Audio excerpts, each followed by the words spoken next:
దర్శక దిగ్గజం Shankar, global star Ram Charan కాంబినేషన్లో తెరకెక్కిన గేమ్ చేంజర్ జనవరి 10న ప్రపంచవ్యాప్తంగా గ్రాండ్గా రిలీజ్ అయింది. ఎప్పుడో రావాల్సిన ఈ సినిమా ఎన్నో అవాంతరాలను దాటుకుని ప్రేక్షకుల ముందుకొచ్చింది. భారతీయుడు 2 గేమ్ చేంజర్లను ఒకేసారి పూర్తి చేయాలనుకున్న శంకర్ తర్వాత భారతీయుడును కంప్లీట్ చేసిన తర్వాత చరణ్ మూవీపై ఫోకస్ పెట్టారు. గత కొన్నేళ్లుగా తన దర్శకత్వం మీద వస్తున్న విమర్శలకు చెక్ పెట్టి సాలిడ్ హిట్ కొట్టాలనే పట్టుదలతో ఈ సినిమాను తీశారు శంకర్. దక్షిణాదిలోని మోస్ట్ అవైటెడ్ మూవీగా తెరకెక్కిన గేమ్ చేంజర్ పై టాలీవుడ్ లో భారీ అంచనాలు ఉన్నాయి. పైగా ఇటీవల అల్లు అర్జున్ పుష్ప 2 రికార్డులు సృష్టించిన నేపథ్యంలో గేమ్ చేంజర్ పైన ఒత్తిడి ఉంది.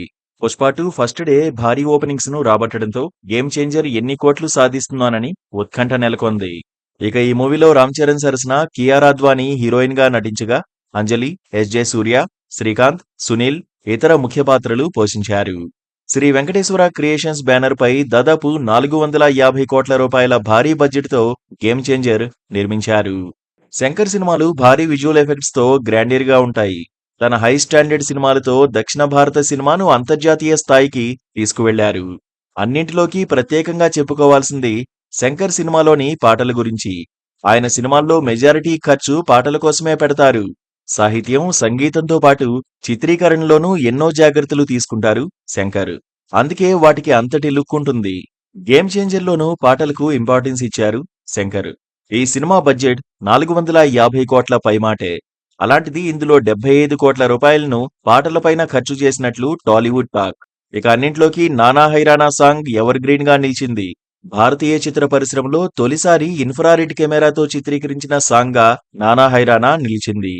న్యూజిలాండ్లో అద్భుతమైన లొకేషన్లలో దాదాపు వారం రోజుల పాటు రామ్ చరణ్, కియారాలపై ఈ పాటను చిత్రీకరించారు. ఈ సాంగులో సెట్టింగ్స్, ఇతర విజువల్ ఎఫెక్ట్స్ కోసం దాదాపు 10 కోట్ల రూపాయలు ఖర్చు చేసినట్లుగా సమాచారం. రామజోగయ్య శాస్త్రి సాహిత్యం అందించిన ఈ పాటకు తమన్ స్వరాలు సమకూర్చగా కార్తిక్, శ్రేయా ఘోషల్ ఆలపించారు. విడుదలైన నాటి నుంచి కోట్లాది వ్యూస్ ను ఈ పాట సొంతం చేసుకుంది. గేమ్ చేంజర్ ను చూడాలని అభిమానులు ఎంతగా ఆశపడ్డారో హైరానా పాటను స్క్రీన్ పై చూడాలని కూడా అంతే కోరుకున్నారు. అలాంటిది మెగా ఫ్యాన్స్ కి చిత్ర యూనిట్ షాకిచ్చింది. థియేటర్లకు వెళ్లిన ప్రేక్షకుడికి ఆ పాట కనిపించకపోవడంతో తీవ్ర నిరాశకు గురయ్యారు. అయితే కొన్ని టెక్నికల్ ఇష్యూస్ వల్ల హైరానా పాటను ప్రస్తుతం ప్రదర్శించలేకపోతున్నట్లు చిత్ర యూనిట్ వెల్లడించింది. త్వరలోనే సమస్యను పరిష్కరిస్తామని, జనవరి 14 నుంచి ఈ పాట అందుబాటులో ఉంటుందని గేమ్ చేంజర్ యూనిట్ ట్విట్టర్ ద్వారా వివరణిచ్చింది. ఈ చిత్రం తొలి రోజు 186 కోట్లు రాబట్టినట్లు నిర్మాణ సంస్థ వెల్లడించింది. Ticket booking platform book my షోలో గేమ్ చేంజర్ కు తొలి రోజు 1.3 మిలియన్లకు పైగా టికెట్స్ అమ్ముడైనట్లు సంస్థ వెల్లడించింది.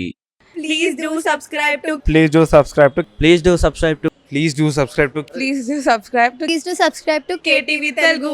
KTV Telugu. KTV Telugu. KTV Telugu. KTV Telugu. KTV Telugu. Please do subscribe to KTV Telugu.